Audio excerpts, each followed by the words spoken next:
ମୁଁ ଓଡ଼ିଶା ସାହିତ୍ୟ ଏକାଡେମୀର ସହସଚିବ। ଆଜି ଆମର ଏହି ବୁଦ୍ଧ ମନ୍ଦିର ସଭାକକ୍ଷରେ ଲୋକକବି ଜଗନ୍ନାଥ ପାଣି ସ୍ମୃତି ସଭା ଅନୁଷ୍ଠିତ ହୋଇଯାଇଛି। ସର୍ବୋପରି ପ୍ରତିବର୍ଷ ଓଡ଼ିଶା ସାହିତ୍ୟ ଏକାଡେମୀ ପକ୍ଷରୁ ବରପୁତ୍ର ମାନଙ୍କର ଜୟନ୍ତୀ ସାଧୋତ୍ସବ ତାଙ୍କର ଜନ୍ମସ୍ଥାନ କିମ୍ବା କର୍ମସ୍ଥାନରେ ଆମେ ଯଥାରୀତି ପାଳନ କରୁଅଛେ। ଓଡ଼ିଶା ସାହିତ୍ୟ ଏକାଡେମୀ ବିଭିନ୍ନ ସାରସ୍ୱତ କାର୍ଯ୍ୟକ୍ରମ ମଧ୍ୟ ଆୟୋଜନ କରୁଛି ଏବଂ ବରପୁତ୍ର ମାନଙ୍କର ସ୍ମୃତି ରକ୍ଷା ଉଦ୍ଦେଶ୍ୟରେ ବିଭିନ୍ନ କାର୍ଯ୍ୟକ୍ରମ ମଧ୍ୟ ଓଡ଼ିଶାର କୋଣ ଅନୁକୋଣରେ ଏବଂ ଅନ୍ୟାନ୍ୟ ସ୍ଥାନମାନଙ୍କରେ ମଧ୍ୟ ବହୁ ଭଲ ଭାବେ କାର୍ଯ୍ୟକ୍ରମ କରୁଛି। ଆଜି ଲୋକକବି ଜଗନ୍ନାଥ ପାଣିଙ୍କ ସ୍ମୃତି ସଭାରେ ଆମେ ଯାହାଙ୍କୁ ଅତିଥି ଭାବେ ପାଇଛେ, ସେ ହେଉଛନ୍ତି ଆଜିର ମୁଖ୍ୟ ଅତିଥି ପ୍ରଫେସର ପ୍ରଫୁଲ୍ଲ କୁମାର ମହାନ୍ତି ମହୋଦୟ, ଜଣେ ବିଶିଷ୍ଟ ସାହିତ୍ୟିକ ଏବଂ ତାଙ୍କର ସାହିତ୍ୟର ବହୁ ଉପରେ ସେ ମଧ୍ୟ କାର୍ଯ୍ୟ କରିଅଛନ୍ତି। ଆଉ ଯାହାଙ୍କୁ ଆମେ ସମ୍ମାନୀୟ ଅତିଥି ଭାବେ ପାଇଛେ ପ୍ରଫେସର ଉପେନ୍ଦ୍ର ପ୍ରସାଦ ନାୟକ ମହୋଦୟ।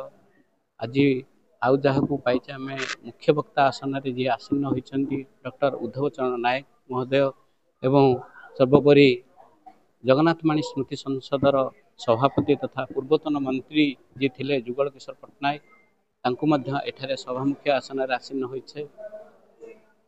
ଆଜି ଓଡ଼ିଶା ସାହିତ୍ୟ ଏକାଡେମୀ ଯେଉଁ ବରପୁତ୍ର ମାନଙ୍କ ସ୍ମୃତି ରକ୍ଷା ଉଦ୍ଦେଶ୍ୟରେ ପ୍ରତ୍ୟେକ କୋଣ ଅନୁକୋଣରେ ଯାହା ସବୁ ପାଳନ କରୁଛେ, ବରପୁତ୍ର ମାନଙ୍କର ଯାହା ଦିଗ୍ଦର୍ଶନ ଦେଇଛନ୍ତି, ତାଙ୍କର ବିଭିନ୍ନ ସାରସ୍ୱତ ସୃଷ୍ଟିକୁ ଆମେ ଲୋକଲୋଚନକୁ ଆଣୁଛେ। ଆଗାମୀ ପିଢ଼ି ପାଇଁ ମଧ୍ୟ ଏହା ନୂତନ ଭାବେ ଏକ ବରଦାନ ସ୍ୱରୂପ। ଆଜିର ଆମେ ଯାହାଙ୍କୁ ଅତିଥି ଭାବେ ପାଇଛେ, ସେ ମଧ୍ୟ ଲୋକକବି ଜଗନ୍ନାଥ ପାଣିଙ୍କ ବହୁ ଦିଗ ଉପରେ ନିଶ୍ଚିତ ଆଲୋଚନା କରିଛନ୍ତି ଏବଂ ଆଗାମୀ ଦିନରେ ଏସବୁ ଯେଉଁ ସବୁ ଆଲୋଚନା କଲେ ମାନ୍ୟଗଣ୍ୟ ଅତିଥିମାନେ ଏହି ଅବସରରେ, ତାହା ନିଶ୍ଚିତ ଓଡ଼ିଆ ଅସ୍ମିତା କ୍ଷେତ୍ରରେ ନିଶ୍ଚିତ ଏକ ଚିରଦିନ ପାଇଁ ଜାଗ୍ରତ ସୃଷ୍ଟି କରିବ।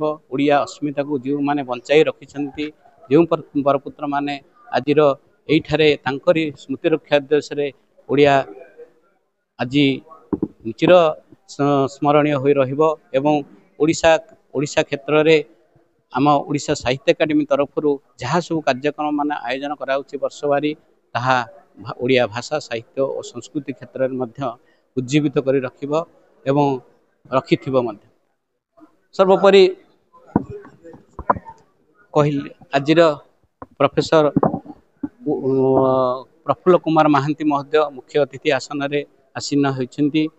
ଆଜିର ଯିଏ ସମ୍ମାନୀୟ ଅତିଥି ଅଛନ୍ତି ପ୍ରଫେସର ଉପେନ୍ଦ୍ର ପ୍ରସାଦ ନାୟକ ମହୋଦୟ, ସେ ମଧ୍ୟ ଜଣେ ବିଶିଷ୍ଟ ସାହିତ୍ୟିକ ଏବଂ ସର୍ବୋପରି ତାଙ୍କର ଲେଖନୀୟ ପରମ୍ପରା ଯେଉଁ ଚାଳନୀ ରହିଛି, ସେ ପ୍ରାୟ 100ରୁ ଉର୍ଦ୍ଧ୍ୱ ବହି ଲେଖିଛନ୍ତି ଏବଂ ଯେଉଁମାନେ ଆଜି ଜଣେ ଏହି ଆସନରେ ଆସୀନ ହୋଇଛନ୍ତି, ଜଣେ ସୁପ୍ରତିଷ୍ଠିତ କବି ସାହିତ୍ୟିକ ପ୍ରାବନ୍ଧିକ, ଭଲ ଭାବେ ଓଡ଼ିଶାରେ ଜନମାନସରେ ଜଣାଶୁଣା ଉପେନ୍ଦ୍ର ପ୍ରସାଦ ନାୟକଙ୍କୁ କିଏ ବା ନ ଜଣେ, ଜଣେ କବି ନାଟ୍ୟକାର, ସର୍ବୋପରି ସାହିତ୍ୟିକ କ୍ଷେତ୍ରରେ ତାଙ୍କର ବହୁତ ବହି ଲେଖା ପରିପ୍ରକାଶ ପାଇଛି।